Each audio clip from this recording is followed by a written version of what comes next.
Welcome back to my channel. तो Bigg Boss के episode में आपने देखा ही होगा कि अरुण ये जो क्या कर रहा है, अरुण मतलब मनारा के पास जा रहा है, उसको कंसोल कर रहा है और बाहर आकर अंकिता और सबके पास बैठकर उसी के बारे में उसी की बुराई कर रहा है।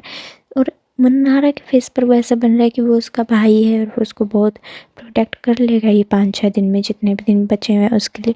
जबकि मुनव्वर मन्नारा के लिए जेन्युइनली फील करता है। उसने देखा कि वो रो रही है, वो बुरा फील कर रही है, वो उसके पास गया उसको समझाने के लिए। और बाकी से लोग बोल रहे हैं, चीज़ें सही बोल रहे हैं, क्योंकि मन्नारा को समझाने में बहुत वक्त चला जाता है, उसको समझ नहीं आता। वो एक पॉइंट पकड़ लेती है और फिर उसी पर चालू रहती है। और जब तक वो एक पॉइंट क्लियर ना हो जाए उस लड़की को, तब तक वो उसी चीज़ को ट्रैक करती रहती है। मुनव्वर ने भी अपनी साइड से समझाया, वो उसके पास गया।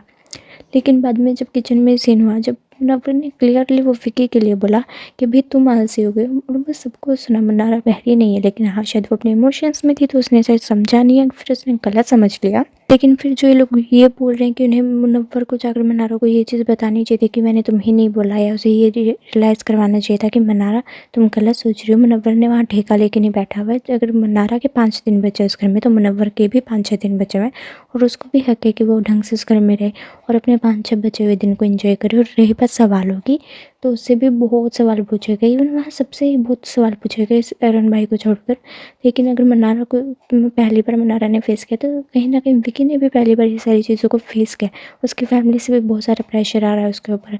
उसकी भाभी मम्मी आकर गई, इवन अंकिता की मम्मा ने इतना कुछ आई है, बोला है, फिर मीडिया इतने क्वेश्चंस कर रही है, उसके ऊपर भी एक बैगेज है।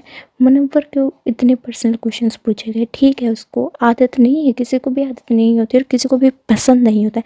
मुनव्वर एक कंट्रोवर्सी में रह चुका है पहले, लेकिन इसका मतलब ये नहीं है कि वो यूज टू है यही सारी चीज़ों के। कि तुमने आज देखा है, तुम्हारे साथ कल भी होगा, तुम बाहर आओगी, बहुत ट्रेंडिंग टॉपिक होगी, तुम तब कैसे हैंडल करोगे? मतलब you are not a kid, तुम कोई बच्चे नहीं हो कि तुम्हें हर कोई आकर समझाएगा और मुनव्वर बैठकर तुम्हारी बेबी सिटिंग करेगा। सॉरी बॉस, बिग बॉस करते होंगे तुम्हारी इमेज को क्लियर, जैसे उन्होंने एक मीडिया राउंड में कर दिया उस क्वेश्चन के ऊपर।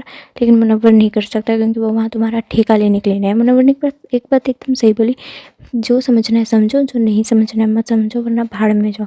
किसी को कोई नहीं फ़र्क पड़ता कि तुम खुश हो या उदास हो, तुम्हारे ऊपर होता है। अब तुम अगर अपने आप को उदास रखना चाहते हो तो रखो। विकी भी समझा चुका है तुम्हें, अंकिता ने भी बात कर ली है तुमसे, मुनव्वर समझा चुका है, अरुण समझा चुका है। अब उसके बाद भी तुम खुश नहीं रहना चाहती, तो वो तुम्हारे ऊपर है, वो तुम्हारा कॉल है। मुनव्वर या फिर किसी भी घर वाले का नहीं है, और मुनव्वर की गारंटी नहीं है। तुम मुनव्वर की बुराइयाँ कर रही हो, मुनव्वर के बारे में बुरा बोल रही हो। मैं मुनव्वर को ट्रस्ट नहीं कर सकती, ये लड़की के बारे में वो ये बोल रहा है, उसकी स्टेटमेंट्स चेंज हो रही है, और फिर तुम मुनव्वर से एक्सपेक्ट करती हो। ऐसा क्यों? तुम बाहर आ जाओगी तो तुमसे तो ये ट्रोलिंग बिल्कुल भी नहीं सही जाएगी मनारा चोपड़ा। अगर कोई तुम्हें समझता है तो इसका मतलब ये नहीं कि तुम सामने वाले की जान ही ले लोगे अपने इमोशंस के चक्कर में, क्योंकि अगर तुम्हारी इमोशंस है तो सामने वाले की भी हो सकते हैं। और मुनव्वर खाली नहीं बैठा है वहाँ पर तुम्हें समझाने के लिए इतनी सारी चीज़ें। तुम्हें समझनी है समझो, तुम्हें नहीं समझनी है तुम मत समझो। मुनव्वर तुम्हारी गारंटी लेकर नहीं आया था यहाँ पे। मुनव्वर की तुम कोई रिश्तेदार लगती हो नहीं, या फिर मुनव्वर का तुमने कोई इतना ज़्यादा साथ दिया है नहीं पूरे घर में। तो अब ये सारी चीज़ों पर बचना जितना जल्दी बंद कर दोगे उतना अच्छा है, क्योंकि अब तो वक्त बिल्कुल भी नहीं रहा है।